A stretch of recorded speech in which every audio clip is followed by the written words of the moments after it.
जय श्री कृष्ण। आप सबको मेरा प्यार भरा राधे राधे। आपका दिन मंगलमय हो और प्रभु की कृपा हमेशा आप पे यूं ही बनी रहे। आज हम इस वीडियो में जानेंगे कार्तिक मास महात्म्य का 23वां अध्याय। सर्वप्रथम सुनेंगे पीपल पथवारी की कथा, उसके बाद कार्तिक मास महात्म्य और अंत में सुनेंगे तुलसी चालीसा। वीडियो शुरू करने से पहले यदि आपने चैनल को सब्सक्राइब नहीं किया है तो चैनल को सब्सक्राइब करें, बेल आइकन को जरूर दबा लीजिएगा ताकि आगे आने वाली वीडियो के नोटिफिकेशन आप तक टाइम पर पहुंचते रहे। आइए वीडियो शुरू करते हैं। एक गुजरी थी, उसने अपने बहू को कहा कि जाओ बहू, दूध दही बेचाओ। बहू दूध दही बेचने के लिए गई तो रास्ते में औरतें पीपल पथवारी को सींच रही थी। उनको देखकर उस बहू ने पूछा कि आप ये क्या कर रही हैं? तब सब औरतें बोली कि हम तो पीपल पथवारी सींच रही हैं। तब उसने पूछा कि ऐसा करने से क्या होता है? तब सब औरतें कहने लगी कि पीपल पथवारी को सींचने से अन्न धन मिलता है और 12 वर्ष का बिछुड़ा हुआ पति मिल जाता है।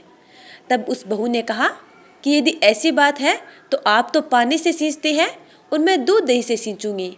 तब बहू हर रोज दूध दही को पीपल पथवारी में सींच देती और घर वापस चली जाती। घर जाते ही सास बहू से पूछती कि बहू, दूध दही का दाम लाई हो क्या?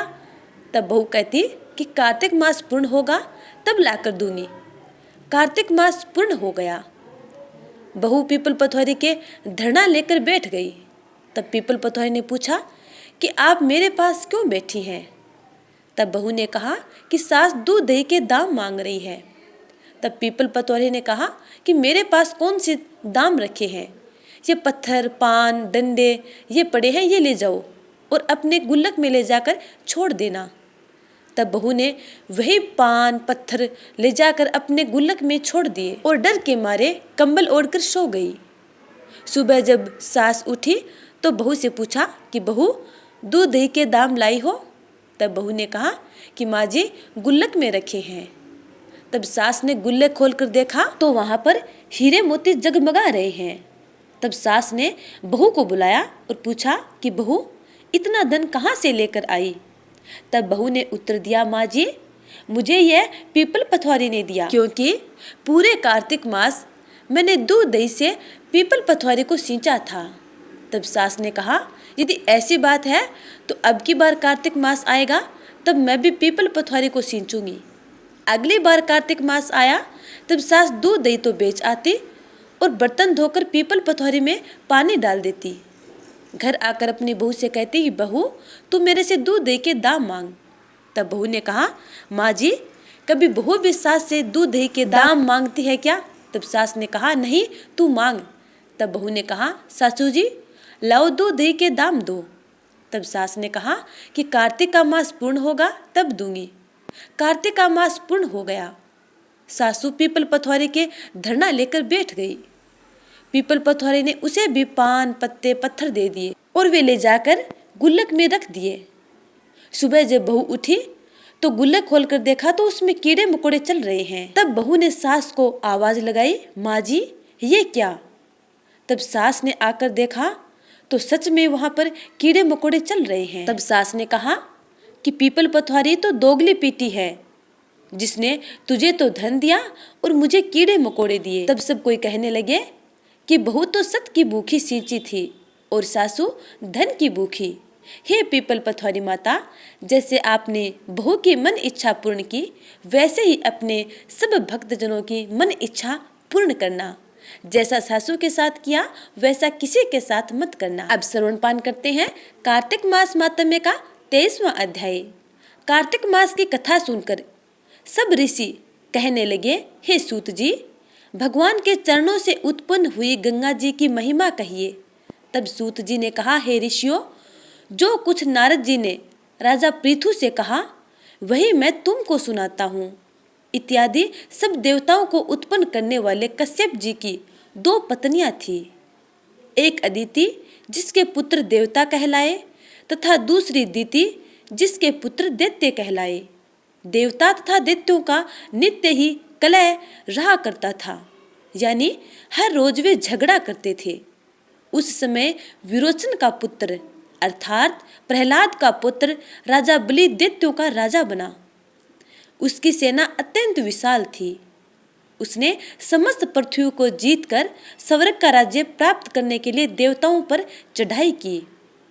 इंद्र के राज्यों को चारों ओर से घेर लिया। देवता भी युद्ध करने के लिए बाहर आए। तब अत्यंत घोर संग्राम हुआ।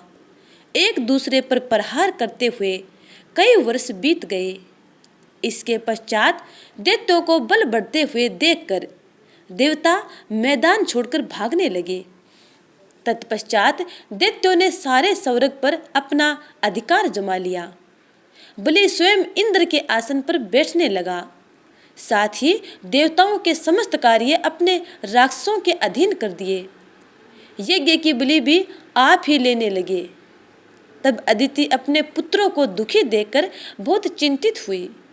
फिर वह अपना स्थान छोड़कर देवताओं की जय तथा दैत्यों की पराजय के निमित्त भगवान की तपस्या करने के लिए हिमवान पर्वत पर चली गई। वहां कुछ समय फल आहार खाकर, कुछ काल सूखे पत्ते और कुछ समय तक पवन का ही आहार करती रही। फिर पैर के अग्रभाग से खड़ी होकर भगवान की तपस्या करने लगी। इस प्रकार 1000 वर्ष तक तपस्या की।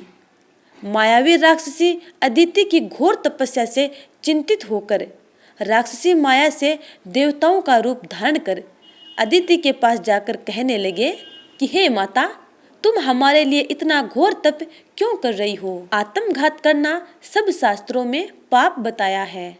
अतएव आप तप को छोड़कर अपने पुत्रों को सुखी कीजिए। परंतु यह सुनकर भी अदिति समाधि से चलायमान न हुई। तब उन्होंने अदिति को मार डालने का निश्चय किया। अतएव उन्होंने अदिति को जीवित जला देने के लिए उसमें आग लगा दी। परंतु उस अग्नि में दैत्य स्वयं ही जल गए। अदिति को किसी प्रकार की हानि नहीं पहुंची और न ही उन्हें इसका कुछ पता चला, क्योंकि भगवान ने अपने चक्र सुदर्शन से अदिति की रक्षा की। अब आगे क्या होता है ये हम अगले अध्याय में श्रवण पान करेंगे। अब सुनते हैं तुलसी चालीसा। जय जय तुलसी भगवती सत्यवती सुखदानी, नमो नमो हरि प्रियसी श्री वृंदा गुण खानी। श्री हरि शीस बिरजिनी देहु अमर वर अम्ब, जनहित ए वृंदावनी अब न करहु विलंब। धन्य धन्य श्री तुलसी माता, महिमा अगम सदा श्रुति गाता। हरि के प्राण हूँ से तुम प्यारी, हरि ही हेतु कीन्यो ताप भारी। जब प्रसन्न है दर्शन दीन्यो, तब कर जोरी विनय उस कीन्यो। हे भगवंत कंत मम होहु, दीन जानी जनि छाड़ा हूँ छोहू। सुने लक्ष्मी तुलसी की बानी, दीन्यो श्राप कद पर आनी। उस अयोग्य वर मांगन हारी, होहु विटप तुम जड़ तनु धारी। सुनी तुलसी हिम श्रोप्यो तेहु ठामा, करहूँ वास तुहु नीचन धामा। दियो वचन हरि तब तत्काला, सुनहु सुमुखी जनि होहु बिहाला। समय पाए व्यहरो पाती तोरा, पुजिहो आस वचन सत मोरा। तब गोकुल मह गोप सुदामा, तासु भई तुलसी तू बामा। कृष्ण रास लीला के माही, राधे सक्यो प्रेम लखी नाही। दियो श्राप तुलसी है तत्काला, नर लोक ही तुम जन्म हूँ बाला। यो गोप वह दानव राजा, शंख चूड़ नामक सिर ताजा। तुलसी भई तासु की नारी, परम सती गुण रूप अगारी। अस देवे कल्प बीत जब गयऊ, कल्प तृतीय जन्म तब भयऊ। वृंदा नाम भयो तुलसी को, असुर जलंधर नाम पति को। करी अति द्वंद्व अतुल बल धामा, लीना शंकर से संग्रामा। जब निज सैन्य सहित शिव हारे, मरही न तब हर हरि ही पुकारे। पतिव्रता वृंदा थी नारी, को न सके पति ही संघारी। तब जलंधर ही भेष बनाई, वृंदा डिग हरि पहुँचो जाई। शिव हित लही करी कपट प्रसंगा, कियो स्थित्व धर्म तो ही भंगा। भयो जलंधर कर संघारा, सुनी उर शोक उपारा। तीक्ष्ण दियो कपट हरि टारी, लखी वृंदा दुख गिरा उचारी। जलंधर जस हत्यो अभीता, सोई रावण तस हरि ही सीता। अस परस्तर सम हृदय तुम्हारा, धर्म खंडी मम पति संघारा। यही कारण लही श्राप हमारा, होवे तनु पाषाण तुम्हारा। सुनी हरि तुरत ही वचन उचारे, दियो श्राप बिना विचारे। लख्यो ने निज करतूति पति को, छलन चह्यो जब पार्वती को।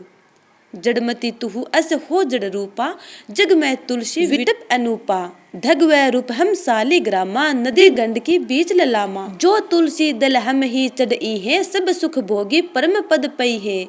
बिनु तुलसी हरि जलत शरीरा, अतिशय उठत शीस उर पीरा। जो तुलसी दल हरि शीस धारत, सो सहस्त्र घट अमृत डारत। तुलसी हरि मन रंजनी हारी, रोग दोष दुख भंजनी हारी। प्रेम सहित हरि भजन निरंतर, तुलसी राधा में नाही अंतर। व्यंजन हो छपन हु प्रकारा, बिनु तुलसी दल न हरि ही प्यारा। सकल तीर्थ तुलसी तरु छाही, लहत मुक्ति जन संशय नाही।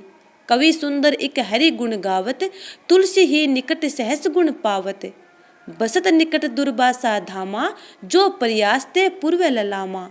पाठ करे ही जो नित नर नारी, हो ही सुख भास ही त्रिपुरारी। तुलसी चालीसा पढ़ही, तुलसी तरु ग्रह धारी। दीप दान करी पुत्र फल पावही, बंदे फू नारी। सकल दुख दरिद्र हरि हारे हवे परम प्रसन्न। आसे धन जड़ लड़ही, ग्रह बस ही पूर्णा अत्र। लाही अभिमत फल जगत में, लाही पूर्ण सब काम। जय दल अर्प ही तुलसी तह, सहस बस ही हरि राम। तुलसी महिमा नाम लख, तुलसी सूत सुख राम। मानस 40 रचो जग में, तुलसीदास। तो प्यारे स्नेहीजनों, ये था कार्तिक मास मातम में तुलसी चालीसा और पीपल पथवारी की कथा। उम्मीद करती हूँ कि आपको ये वीडियो अच्छा लगा है। यदि अच्छा लगा है तो लाइक कमेंट कर देना और आगे आने वाली वीडियो का इंतजार करना। तब तक के लिए जय श्री राधे।